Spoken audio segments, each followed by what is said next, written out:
നെയ്യാറ്റിങ്കര വെള്ളറടയിൽ 13കാരൻ ജീവനൊടുക്കിയ സംഭവത്തിൽ ദുരൂഹത.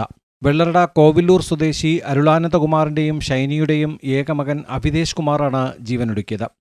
വെള്ളറട കോവില്ലൂർ അമ്പലം ജംഗ്ഷനിലാണ് ഇവരുടെ വീട്. സംഭവം നടക്കുമ്പോൾ വീട്ടിൽ ആരും തന്നെ ഇല്ലായിരുന്നു. മീൻ വാങ്ങാൻ പോയ അപ്പൂപ്പൻ തിരികെ എത്തി നോക്കുമ്പോഴാണ് അഭിതേഷ് കുമാർ ജീവനൊടുക്കിയ നിലയിൽ കണ്ടെത്തിയത്. തുടർന്ന് നാട്ടുകാരെയും പോലീസിനെയും വിവരമറിയിക്കുകയായിരുന്നു. കയ്യിൽ തോർത്ത് കെട്ടിയിട്ടുള്ളതിനാൽ ആരെങ്കിലും അപായപ്പെടുത്തിയതാകാമെന്ന സംശയവും വിലക്കുന്നുണ്ട്.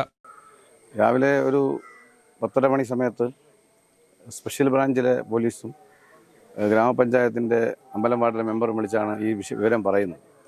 ഈ കുട്ടിയും ഈ കുടുംബത്തെ സംബന്ധിച്ചിടത്തോളം വളരെ വൈകി കിട്ടിയ ഒരു പയ്യനാണ്. അപ്പനും അമ്മയുമായിട്ട് നല്ല സ്നേഹത്തിൽ ജീവിക്കുന്നവനാണ്. സ്കൂളിലും നന്നായിട്ട് നല്ല പ്രവൃത്തി ചെയ്ത് മുന്നോട്ട് പോകുന്നവനാണ്. 8ാം ക്ലാസ്സിലാണ് പഠിക്കുന്നത്. രാവിലെ അപ്പൂപ്പനും ഈ പയ്യനും മാത്രമാണ് വീട്ടിലുണ്ടായിരുന്നത്. അപ്പൻ വിളയിൽ പോയി, അപ്പൂപ്പൻ മീൻ വാങ്ങാൻ പോയി. ഈ ക്യാപ്പിൽ 25-30 മിനിറ്റ് സമയം ദൈർഘ്യത്തിനിടയിലാണ് ഈ മരണം സംഭവിച്ചിരിക്കുന്നത്. എങ്ങനെയാണ് എന്നുള്ളത് ഇതുവരെ വ്യക്തമാക്കപ്പെട്ടിട്ടില്ല. ഇത് നല്ലൊരു അന്വേഷണം നടത്തേണ്ടതായിട്ടുണ്ട്. പ്രത്യേകിച്ച് കുട്ടികളുടെ മരണമെന്ന നിലയിൽ അതിലൊരു സത്യസന്ധമായ ഒരു അന്വേഷണം ഉണ്ടാകണം എന്നുള്ളതാണ് എനിക്ക് പറയാനായിട്ടുള്ളത്.